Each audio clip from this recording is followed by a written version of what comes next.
back. You're listening to the weekend edition of the Korelin Economics Report. You know who I am. I know who you are. Corey knows who you are. Look out. We know where you live. We are chatting right now from the Cambridge House Investment Conference with Korelin Bailey. Korelin is an old friend, known you for, what's it been? Probably 10 or 15 years? Oh, I don't think quite that long. Probably about 8. About 8 years. But Korelin is probably one of the most professional investor relations people who I know in this business. She is currently and has been for quite some time involved with a couple of companies that we are invested in. One of them is New Zealand Energy, which is what we're going to be talking about right now. New Zealand Energy is located obviously in New Zealand. Corey, you just got back from that part of the world. Any comments on what's going on down there vis-a-vis the energy sector? Down in that part of the world, they seem to be booming. It seems to be doing quite well. I was quite surprised. The economy seems strong, and I was impressed when I was down there. I was only down in Australia and Tasmania, but I hear New Zealand is right along with those guys.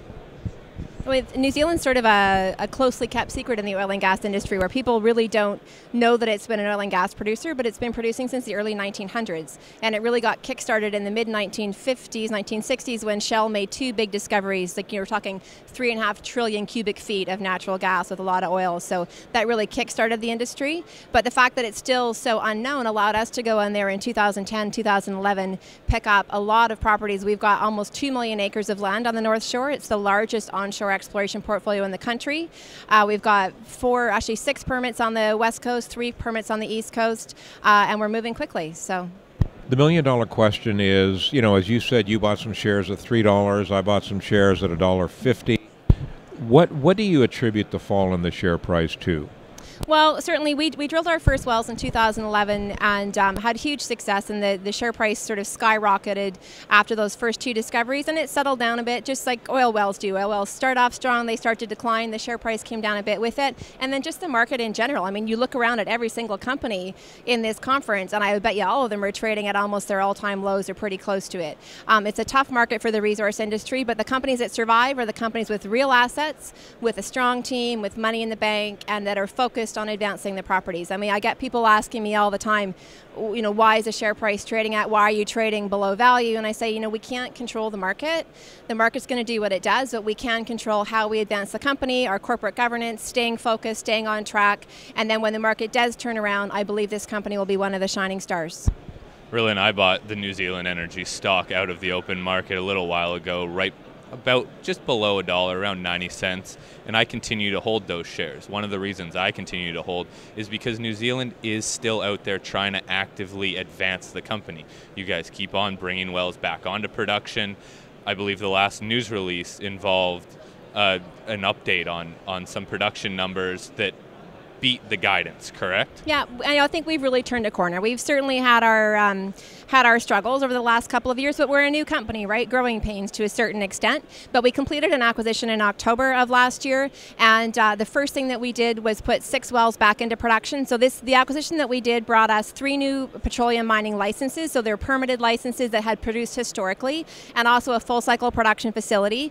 And on these existing licenses, there was 27 wells that had been drilled by previous operators, and we were able to put 6 of them back into production. So very low cost to us. I think it was $400,000 all in our share to put 6 wells back into production and start getting oil out of them. And so our guidance was 120 barrels per day from all 6 wells. We're actually at about 150 or just higher than that right now. So we've exceeded the guidance on that, and we're just sort of systematically completing those milestones. Our guidance for the end of this year is 2,300 BOE per day, and it's just a matter of, you know, just systematically doing each thing we need to do to get to that production level. You know, just to show you how crazy the resource industry is, I have been involved with your company since very, very shortly after New Zealand Energy went public. New Zealand Energy went public. Very, very shortly after that, they were immediately into production with 1 well. Yep. You've done nothing since that time but advance the company. Now you've got, what'd you say, 2 million acres under your control. Yeah. I mean, that's a huge land position. The fickleness of the market, I think, is exemplified very, very well by the way. Yeah, I mean, by the way. I appreciate that. We've certainly had, we've had a couple of you've stumbles. Done nothing, but you've done nothing but advance the company. Yeah, and it's the key thing is to stay focused, right? So, sometimes you do have something that sets you back, but you get back on your feet, you stay focused on the objectives, right? And that's where the experience of the team comes into it. Like if you look at the people that are working for this company, these guys have 30, 40 years of experience, some of them in New Zealand, some of them Alberta, but collectively the level of guidance and the level of experience at the top levels of management is extraordinary, and even with the drilling managers and the technical team. And that's the key thing is we know that we've got the assets there, but do you have the team to deliver? I think we do. And like I said, you just got to keep systematically moving ahead, and that's what we're focused on doing this year. I really feel like we've turned a corner, and this year is going to be quite extraordinary. Let's talk a little bit about the team. I mean, one of the reasons that I was very intrigued with New Zealand Energy from day one was not only yourself, but also John Prowse. Yeah. Let's talk about John and the rest of the team. Yeah, so John's our CEO. He's been in the business, the resource industry, for probably about 20, 30 years. Sorry, John, if that's too much, maybe 25. He was a broker, so he knows the capital markets. He knows how to raise money. He's got an incredible Rolodex of people that he knows. And he put together a team of oil and gas experts, geologists and technical people, and again, business people, operations people who know how to get the best out of the assets that we have. Well, you guys are very definitely doing that. As I said, I think that your company is a really good example of the fickleness of the resource industry. I mean, I haven't sold a share, and I'm underwater right now, but none of management has sold a share either. So. And I think that's an important thing to realize. Yeah. Rylin, we got a comment from one of our listeners that was somewhat critical. To say it was somewhat critical is the understatement of the day. Very, very critical. Get lots of those. Very, very critical about the fact that you guys repriced your options. Now, I understand that after being in this business for 35 years, I understand why people do that. It's simply a matter of fair compensation. Well, you want to talk about that a little bit? You've got to retain the team. I mean, if you want to build a competitive, progressive company, you need to have a strong team that can get you there, right? Some people say, well, you guys shouldn't get paid at all until the company's profitable. Well, if we hired high school students, we would never be profitable, right? You need to have a strong team, and they need to be compensated, and everybody works really hard, and they deserve to participate as the stock responds to that. So we had options that were priced between $1 and $3. I mean, I bought in at $3, right? And some of the options were issued at that price. We've repriced them to 45 cents, which is almost double what the stock's trading at now. And it just ensures that the team is incentivized and encouraged to keep working hard for the company and to add value. That's what we're all focused on. That's what the shareholders want, and that's what the employees want.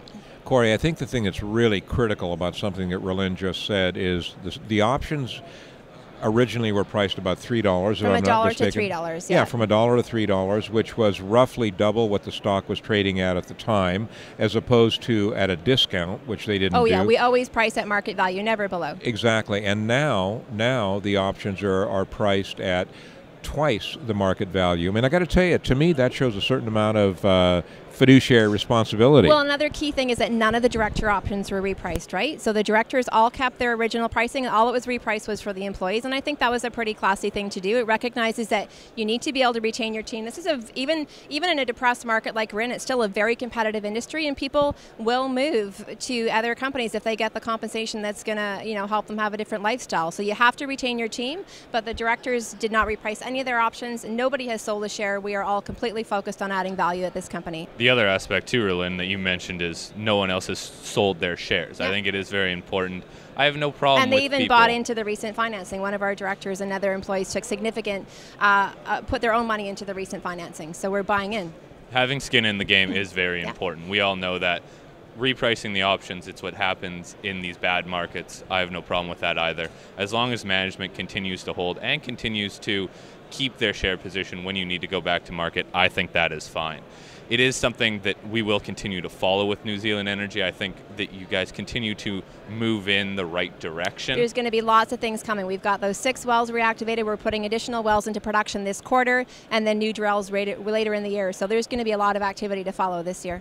And that's something that we will keep everybody up to date on. We continue to have you on the show on a regular basis, mostly because, as we mentioned, Al and I are shareholders. We are interested in this company, and we continue to hold. Rylin, thanks for joining us. We'll be right back with you shortly. Thanks for having me.